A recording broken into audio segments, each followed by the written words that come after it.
Olá, sexto ano, tudo bem com vocês? Sejam todos bem-vindos à primeira aula de língua portuguesa do Ensino Fundamental 2, tá? É uma pena que esse novo ciclo se inicie dessa forma, né? Para vocês, mas em função da pandemia, é o que temos para hoje, né? Mantendo a vida de todos em segurança, que é o principal, tá? Contem comigo e é apenas o início da nossa caminhada, tá bom? Então vamos abrir, por gentileza, a apostila na página 2, porque nós temos muita coisa interessante para conversar, tá? Aqui na página 2, a gente inicia o nosso capítulo com o conceito de variedades linguísticas. Talvez vocês nunca tenham ouvido falar, né, em variedade linguística, mas eu tenho certeza de que na prática vocês já perceberam que a língua sofre variações. Vocês já repararam, né? Vocês são muito jovens, então vocês já contrastaram, por exemplo, tá? O modo como vocês falam, usando gírias, né? Por exemplo, muitas vezes abreviando palavras, o que é, né, aí um reflexo da linguagem da internet, tá? E já contrastaram, por exemplo, com a linguagem dos avós de vocês, tá? Dos pais, de pessoas mais velhas, tá? Certamente vocês já notaram que algumas gírias que vocês empregam, que vocês usam, por exemplo, eles desconhecem. E alguém aqui já viajou, já fez uma viagem para São Paulo, que é aqui pertinho, para Minas Gerais, ou mesmo, né, para o Nordeste, e já conseguiu, né, quem já viajou, quem já conheceu outro estado aqui do nosso Brasil, já conseguiu perceber também que há diferenças regionais, né? Que o modo como nós falamos aqui no Rio é diferente dos paulistas, é diferente dos cearenses, é diferente dos mineiros, vocês já perceberam também? Dos gaúchos, não é isso? Então, mesmo quem nunca foi, né? Quem nunca saiu do estado do Rio de Janeiro, já assistiu, né, a documentários, já assistiu às novelas, ou mesmo, né, a entrevistas, e já conseguiu reparar também que há essas diferenças, tá? Então tudo isso, né, essas variações, né, que a língua sofre, tá? Seja em relação, né, ao emprego de gírias, seja em relação ao que a gente chama de sotaque, tá?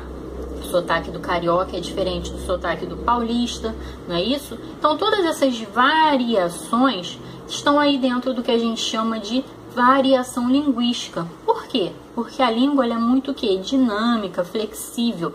Então ela varia de acordo com o nível de escolaridade, por exemplo. Então pessoas que são mais escolarizadas, que frequentam a escola, né, elas vão se comportar linguisticamente de uma maneira diferente daquelas pessoas que não têm acesso à educação formal, tá? Então, pessoas de diferentes regiões do país também vão se expressar de maneiras distintas, tá? No que se refere ao sotaque e até mesmo no emprego de determinados vocábulos, né? Então, por exemplo, tem essa oposição aí, vocês já devem ter visto, né? Entre biscoito e bolacha, entre, por exemplo, aipim, mandioca, macaxeira. Então, cada região adota uma nomenclatura para o mesmo alimento, tá? Então, é isso, né? Além dessas variações, né? A gente tem também a variação da língua que se dá o quê? No tempo. Vocês acham que hoje em dia, tá? Em pleno 2021, a gente fala da mesma forma que as pessoas falavam em 1800, 1900? Obviamente que não, né? A língua ela também vai evoluindo ao longo do tempo e quando a gente lê textos antigos, a gente consegue perceber essa diferença, tá? Então, aqui na página 2, a gente tem os tipos de variações linguísticas, tá? Então, a gente começa com a variação histórica, tá? Que é essa que eu acabei de falar agora. A língua sofre variação no tempo, tá? Então, a gente tem aqui um exemplo, ó, de voz-me ser. Quem já viu novela de época, né? Já deve ter reparado, tá? Então, voz-me ser, que foi evoluindo, né, com o tempo e se tornou você. E hoje em dia, tá? Nos textos escritos, né? Que circulam aí nas redes sociais e tudo mais, a gente ainda abrevia, né? Coloca VC, tá? Mas aí é uma questão mesmo, né? De abreviação de linguagem da internet, aquilo que a gente chama, né? Do internetês e tudo mais, tá? Oralmente, né? Você, tá? Então, esse é um exemplo de variação no tempo, tá? Então, as estruturas, as palavras vão se modificando.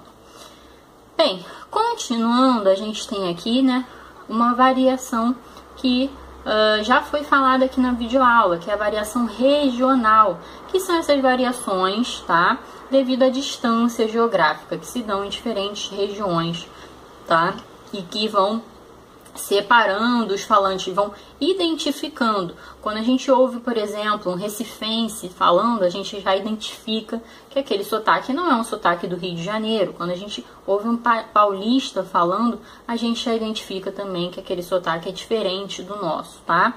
E também o emprego de algumas palavras, né?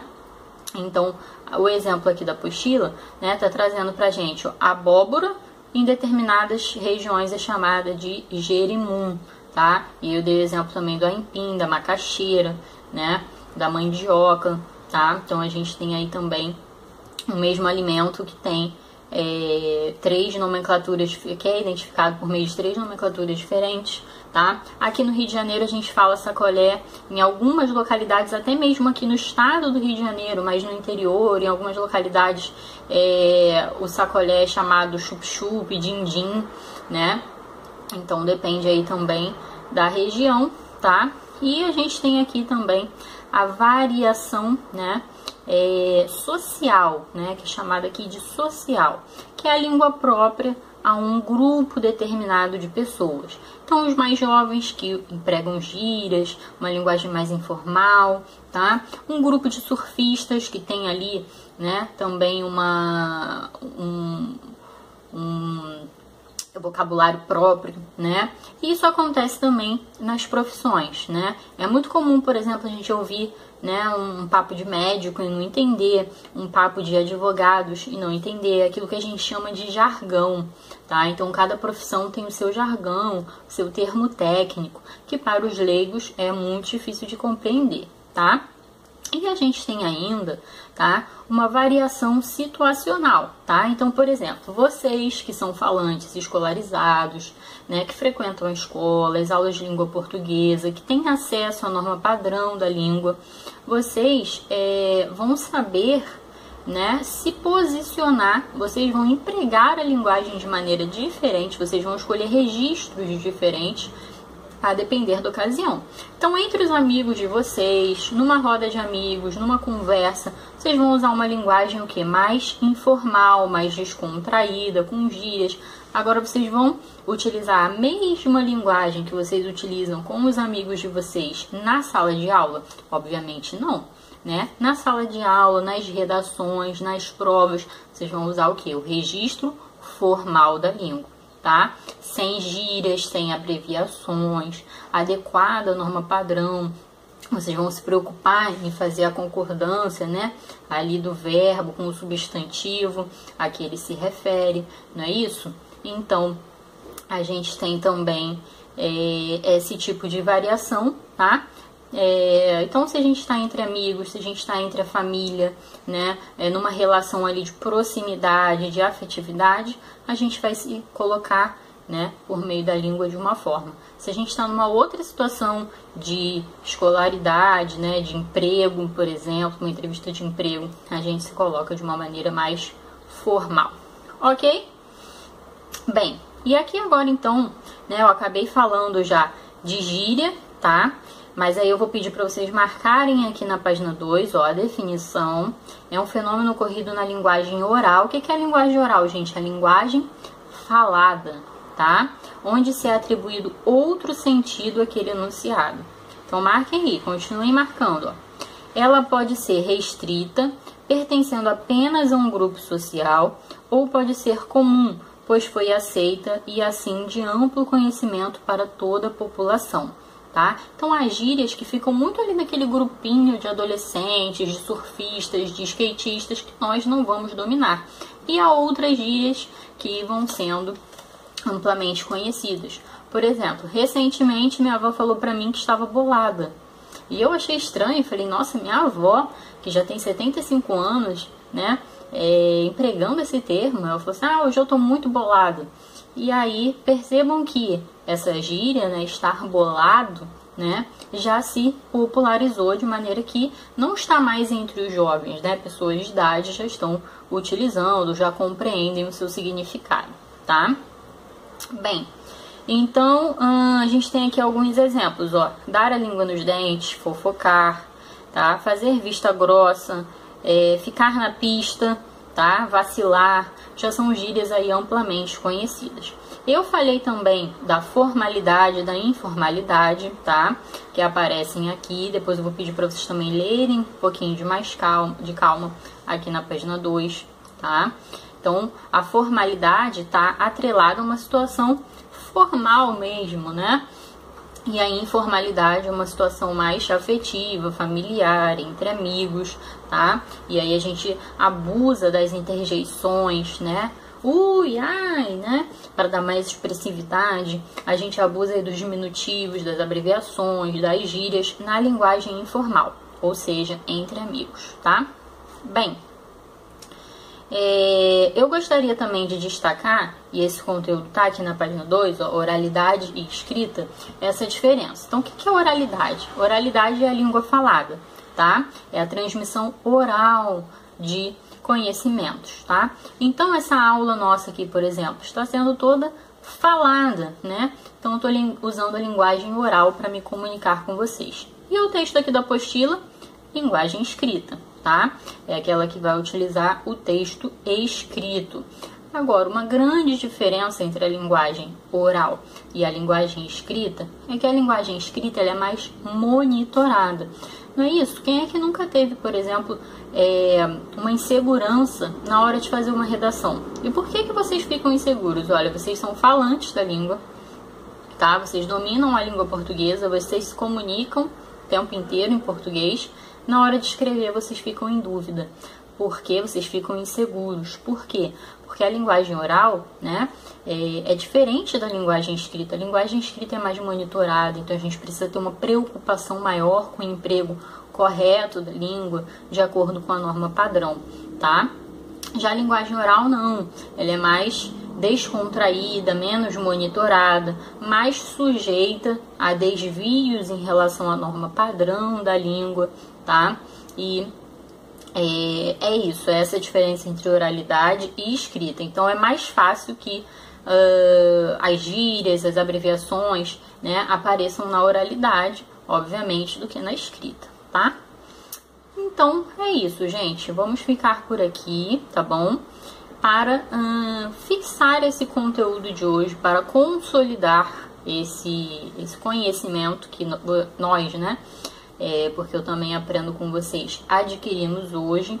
Eu vou pedir que vocês façam a AD1, Atividade Devolutiva 1, que será a seguinte. O que é atividade devolutiva? Eu vou explicar, né, porque como é a primeira aula de vocês, eu não sei se vocês já assistiram a outras aulas, se essa vai ser a primeira. A atividade devolutiva, gente, é aquela atividade que vocês vão fazer em casa e vão devolver para mim. Então, eu vou corrigir, vou lançar um conceito, né, uma nota para vocês. E aí, então, vocês vão ter um feedback da aprendizagem, beleza?